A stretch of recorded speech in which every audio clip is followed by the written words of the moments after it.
হবে। মনের গহনে বেজে উঠেছে রাতকালিয়া বাসি। গৌরীপুর গ্রামের ছায়া যেন মায়া হয়ে ডেকে ডেকে বলছে, কাছলা কালো বন্ধু আমার, আসবি কবে বল। আমার এই কষ্ট কেন? আমি তো তোমাকে বলেছি আমি যাইনি, আমি আছি, আমি মিশে আছি এই গৌরীপুরের মানুষকে মনে, তোমাদের মনে। তাছাড়া গাড়ি আসার ঘন্টা বেজে গেছে, যাও দুঃখ যাও। তোমার একা যাওয়া হবে না, চিত্রাকে তুমি সঙ্গে নিয়ে যাবে। তা হয় না মুকুন্দা, হয় না? না। শিক্ষাগু, এতদিন থেকে বিয়ের আগে পালিয়ে যেতে চাও, এটা তো কিছুতেই হয় না বিডিও বাবু। আপনার বিয়ের সময় নিমন্ত্রণ করবেন, আমি নিজে এসে আপনাদের বিয়ে দেব। আমাকে বানর মনে করেছেন, গলা দেখিয়ে ভুলিয়ে দেবেন? আমি চলা রাগ করে না তো, অনেকদিনের অভ্যেস কিনা তাই মুখ থেকে বেরিয়ে গেছে। চিত্রার সঙ্গে তুমি কথা বলবে না শিবু। এটা কিরকম হলো? ভাবি বউয়ের সঙ্গে কথা বলবো না? না। কি করবে গিন্নি? তোমার দাদা কি বলে দেখো, আমার হয়ে কিছু বলো। শিবু, খবরদার মহিমামণি, মদ ছেড়ে দিয়েছি বলে মনে করো না মানুষটা আমি ভালো হয়ে গেছি।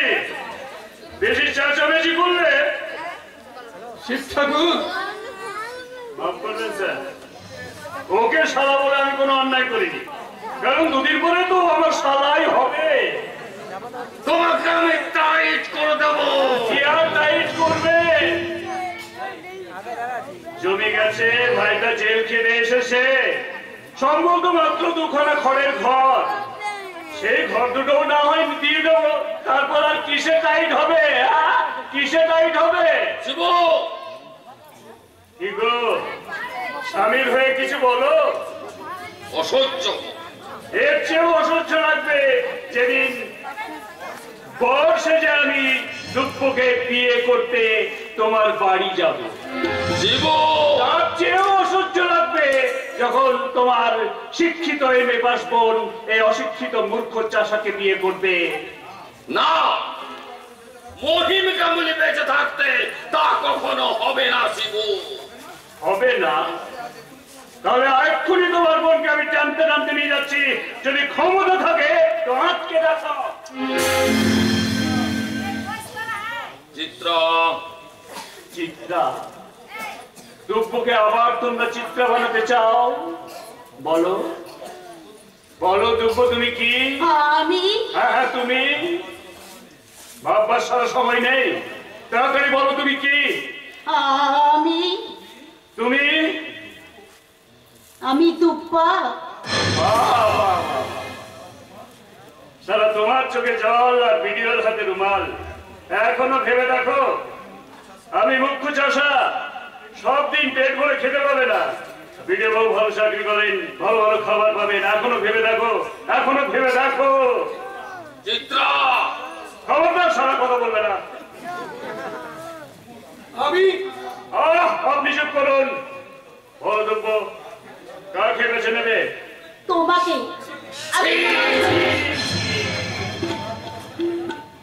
দাদার কথা শুনবে না? না না না। তাহলে শেষবারের মতো বলো।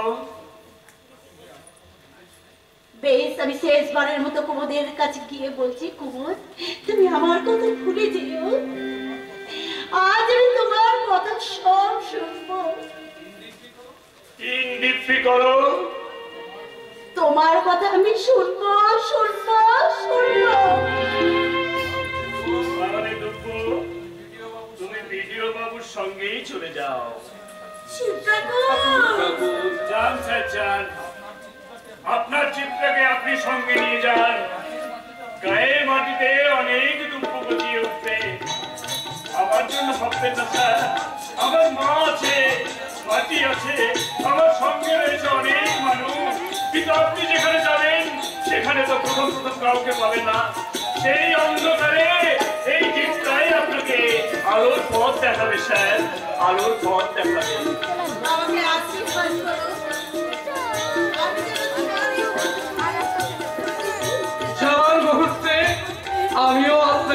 প্রণাম করে যেতে চাই। এসে কি আপনি ভিডিও না, এই মুহূর্তে আমি একজন মানুষ কুমুদ মুখার্জি।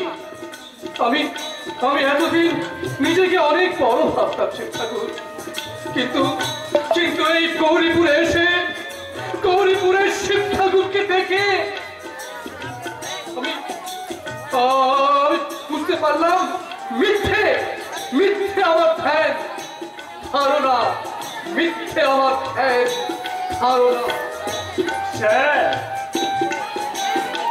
পথের দেখাই নহে গো বন্ধু, এ রহে পথের আলাপন, এ রহে সহসা পথ চলা শেষে শুধু হাতে হাতে পরশন, নিমেষে নব পরিচয়ে পরিচিত হলে মনের হৃদয়ে সদা হয়ে এলে। তো তাই যাবার মুহূর্তে আমার থেকে তুমি বেশি ব্যথা পেলে তব বিদায়।